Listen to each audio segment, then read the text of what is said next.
Grandfather Nurgle, the pestilent master of plagues and poxes, the chaos god dedicated to both life and death in an endless repeating cycle. In Total War Warhammer 3, you'll be able to reap the living at the end of an endless horde of Nurgle's favorite children. But before there's even the shambling of a tide of unclean Nurglings, come the plagues that precede them. In this video today, I want to outline in detail the Nurgle plague mechanic coming with Kugoth Plaguefather in Warhammer 3. Unlike my campaign overviews, this will not be a spoiler-free showcasing of this mechanic. I wanted to be just transparent with that up front in case you are trying to preserve that gameplay for your first time. Worry not, if you are looking for that kind of coverage, I will be having my spoiler-free campaign overview of For Kugoth coming out on Saturday, which this guide will act as a supplement to that video. In this video, I want to go through the plague mechanic as a whole, diving through the many different types, symptoms, and recipes. Then we'll show off how those plagues can be carried across the map. We'll then discuss the research portion of the plague mechanic and how specific researches are key to actually having the mechanic spread properly. And to close us out, we'll bring it all together by showing you how widespread they can get on just a small amount of turns. Before we get started, if you have not yet pre-ordered Warhammer 3 and intend on buying the game, you can support the channel by using the link to my Nexus Store. Nexus provides Steam keys directly from the developer, and I get a cut of every sale, significantly help keeping the channel alive. Lastly, if you end up enjoying the content, please don't forget to like, comment, or subscribe. I cannot tell you how much it helps out. Let's get started on the Nurgle Plague Mechanic Guide for Total War Warhammer 3. And to start us off, let's go into the actual Plague Cauldron mechanic itself. So we can choose to either select a settlement or an actual army. We'll select Kugoth Plaguefather for this. Then we click this button right here for the Plague Cauldron. Now, there are some fun mechanics with this, and we've seen this from the actual dev blog months ago, but let's go through everything because we've got your symptoms, your plagues, then your symptoms, and your recipes. And essentially you get 5 base plagues, and these plagues all require infections. It's the same thing with the symptoms. So infections are basically this currency that you'll get, and I'll go over this more in the campaign overview video coming out, but you'll get them from the provincial, not provincial capital, but the actual main building of each settlement. The provincial capital and the ones for each individual settlement will give you per turn infections, incubating captives after a fight, certain looting, sacking, and raising settlement situations, and then anytime plagues spread, depending upon which individual symptoms you have active, so on and so forth. So it's a great way to get infections, and they're crucial to this because you've got 5 base plagues. You have got pox, and every single plague, for the exception of one, will have these first 2 things. 5+ infections when a plague is spread, and then 2 Nurgle corruption. But then you're going to have either positive or negative effects depending upon whether or not it's a Nurgle or non-Nurgle settlement or army. So you see plague effects on Nurgle settlement, -1 cycle time for infrastructure buildings in the new building thing for Nurgle, and then growth +25. Looking at Buboes, we get the same thing for the base stuff here, but -7% to casualty replenishment rate and +35% when under siege. So you can use this ahead of time, right? Like say, hey, I'm going to siege this city coming up for my enemy. I'm going to put Buboes on it because it's going to increase that attrition when under siege, so I can get way more out of the per turn attrition when I'm attacking them. Then we jump to which I thought was a GU, but apparently it's egg or ache, and it's got the same base stuff, but then all units suffer attrition and campaign movement range -25%. So let's say you've got an invasion force coming your way and you really want to slow them down. This is not only going to slow them down physically, it's going to slow them down from an actual army standpoint because it's going to suffer attrition, in addition to any kind of attrition it would take from, say, being in certain corruption, what have you. So it's a really cool way to kind of weaken someone before you attack them, or kind of reduce their strength or mobility when you're trying to spread throughout their region. Moving into Rot, we get our first one that has a different base set here, but it has Nurgle corruption +2 and 1 summonable Nurgling unit to your summonable pool. Because remember, for Nurgle, he doesn't have a conventional recruitment methodology, I guess you could say.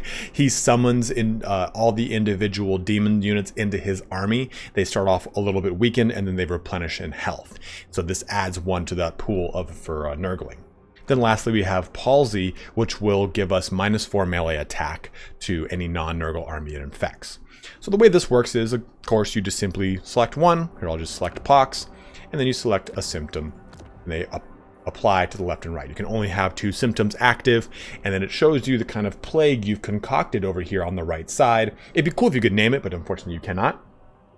Then you can choose to either infect the selection, so I can either infect myself, this being Kugoth, or a settlement, or I can press this, Summon Plague Cultist.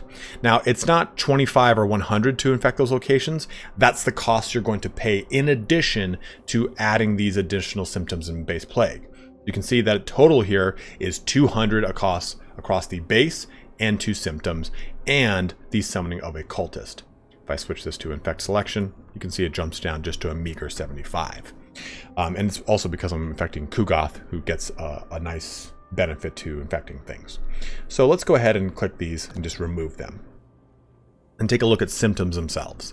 So basically look at each one of these symptoms as a column for the base plague above them, because symptoms only unlock as their base plague is spread. So looking over here at rot, I have not used rot really at all, and you can see it says Weeping Eyes, spread plague, rot 5 times to unlock. Current spread count is 0, but it reduces range accuracy.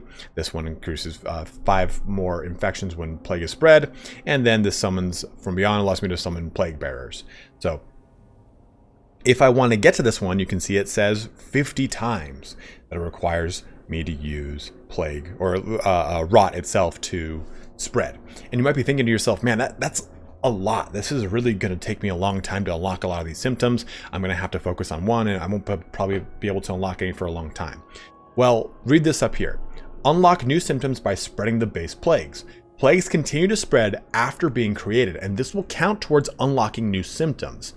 So what that means is anytime it is spread at all, period. It doesn't need to be you instigating it. You can have spread it onto a settlement, which will then spread it onto an army, which will then spread it onto another settlement. Each time the plague jumps, it counts as a spread. So this requires 50 spread, and I've done it plenty of times, and I think I maybe actually chose it only a handful. A really good example here too would be palsy. This has got a current palsy spread of 25, or I'm sorry, 20. I've spread it 20 times, but I maybe have done it myself 2 or 3 that I've actually infected something with it. So it's spreading so much across armies and across individual settlements that it's still boosting this up. So now that we've talked about plagues and symptoms, let's talk about these recipes, because basically as you use these plagues, they'll unlock more symptoms, and once you've unlocked 2 specific symptoms for one recipe, you unlock the recipe. And I can kind of create the recipe by clicking its base, then the constituent parts, and you can see it activates it down here. Or I'll just press this. I can just press the recipe and it automatically fills it all in.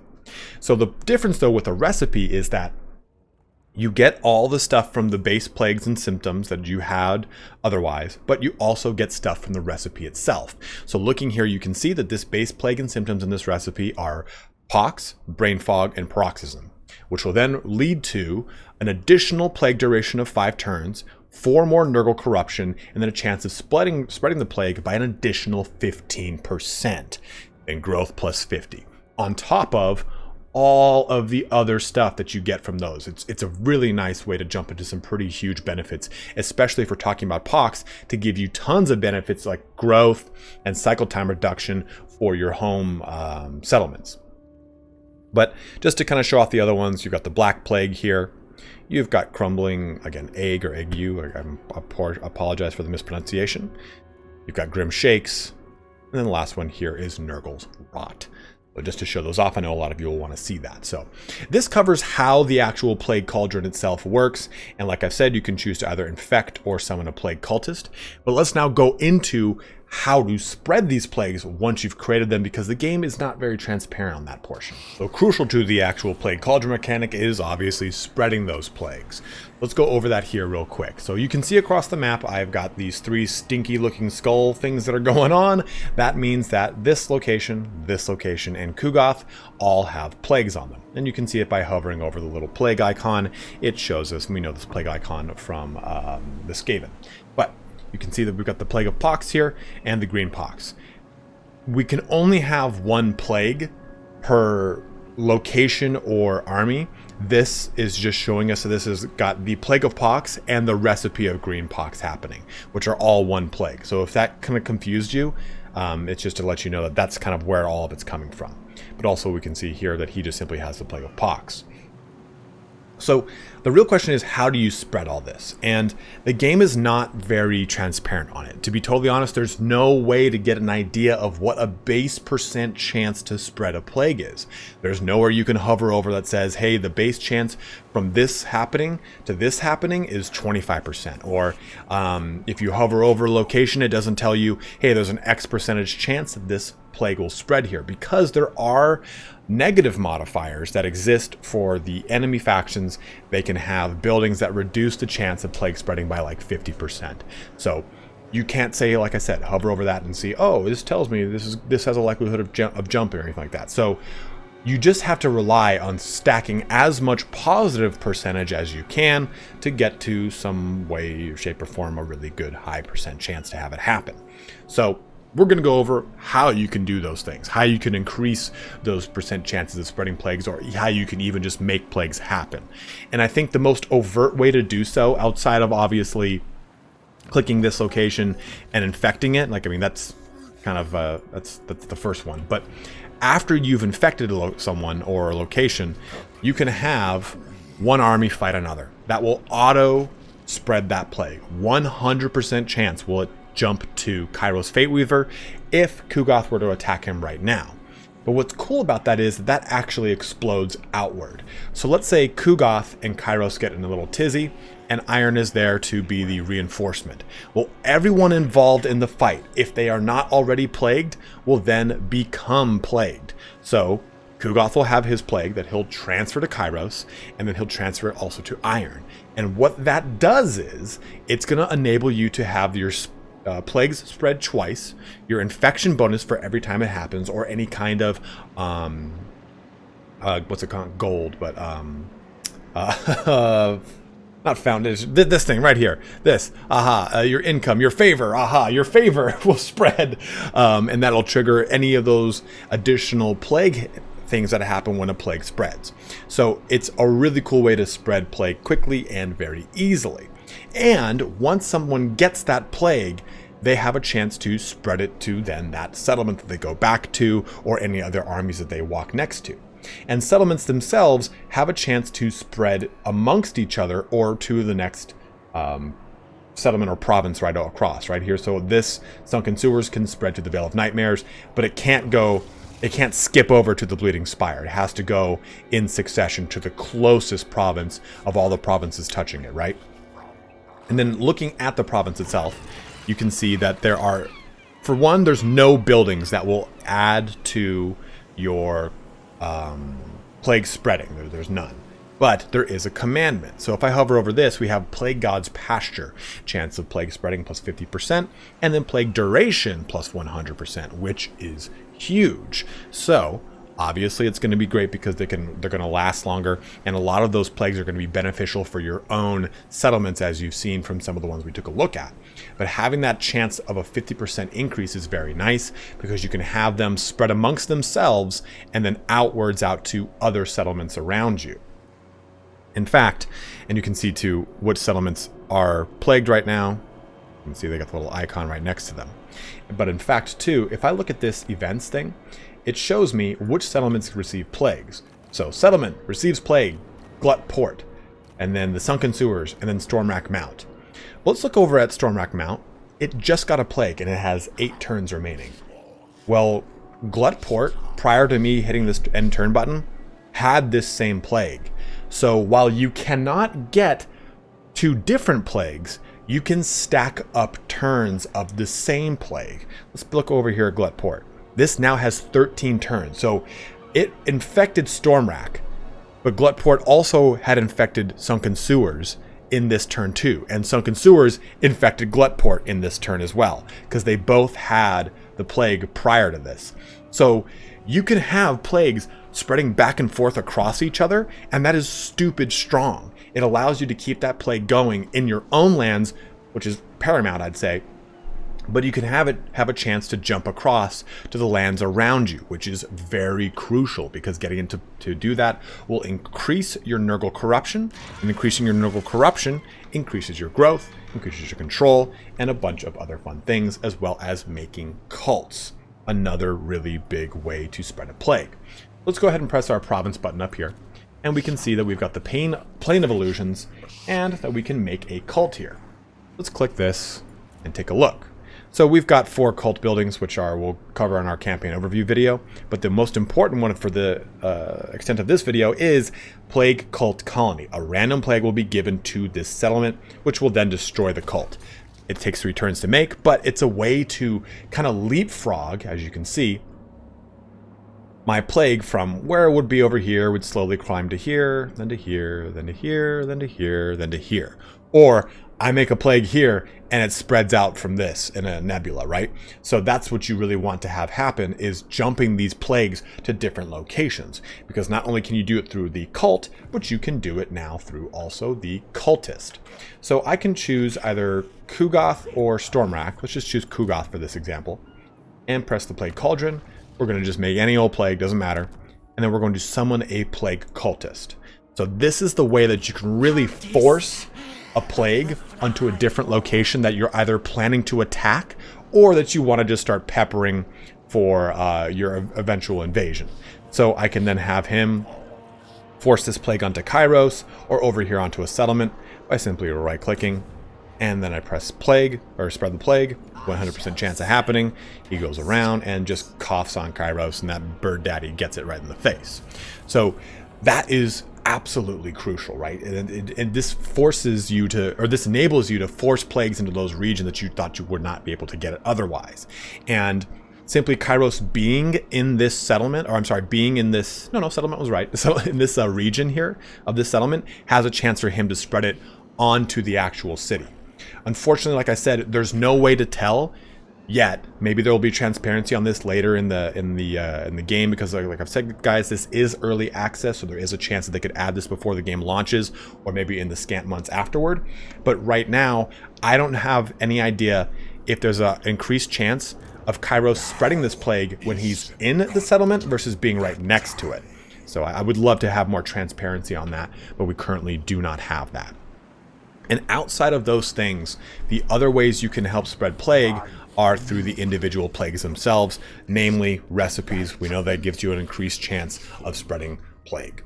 So now that we've gone over all of those, there is one other way you can really spread a plague. Well, it's worth noting, you can use Unholy Manifestation to also force a random plague here as well. A random plague will be given to every settlement and army in this province upon completion, which is really strong if you're using it against your enemy. You just have to get to that level of corruption.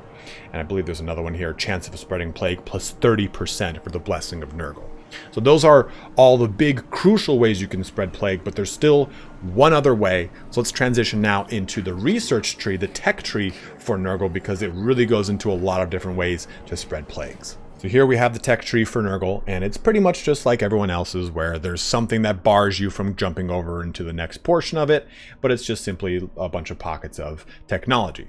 But we're going to go ahead and type in spreading into here. And as we look across this, we'll see the ones that are glowing for all of the spread plague increases. So even though this is a passive ability for Great Unclean Ones, it still helps the chance of a plague spreading by 1%. And you can go all the way down.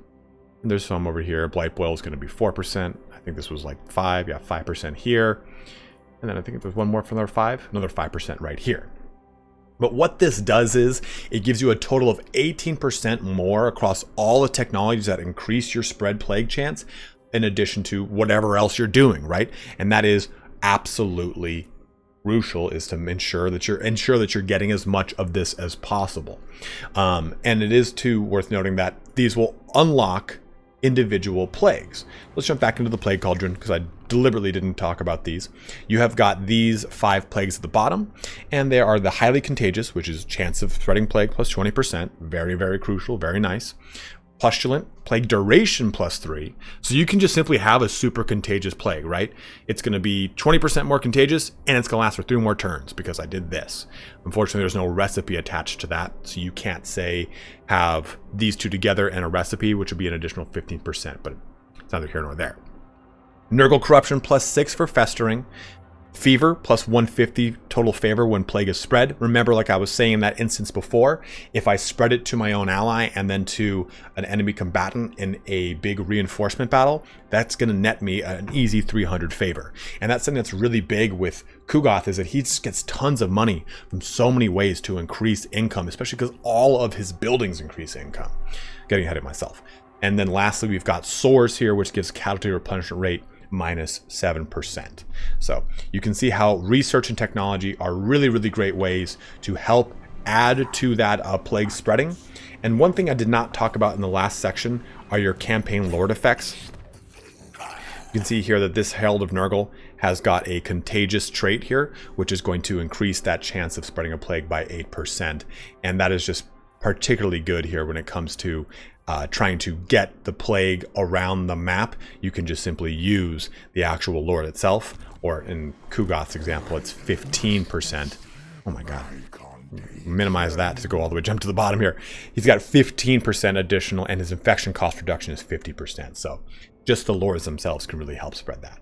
But now that we've talked about the plagues themselves, we've talked about how to spread them, we've talked about technology, let me show you what it looks like when these plagues really get going across the map.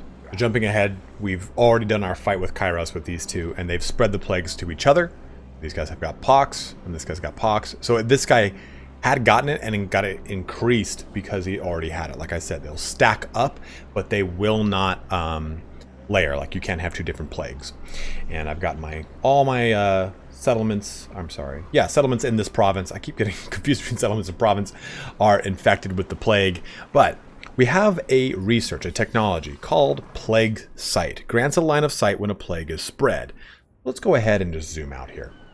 And as we take a look around, Karak Doom is infected. And then this was just infected, but it had spread it to Ice Spewer. And if I click this, it again, like I said, shows me those individual plagues where they're at.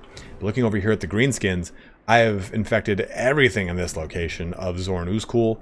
1, 2, and 3. And if I'm lucky, they'll spread it further south and east. And if I look over at this location, my Darko Wharf here is infected. And I had created a cultist and infected the Frozen Landing. Frozen Landing no longer is infected, but guess what? The Temple of Heimkel is, and this location over here as well. And I'm hoping that that spreads into Krakadrak, which is my next location to take over.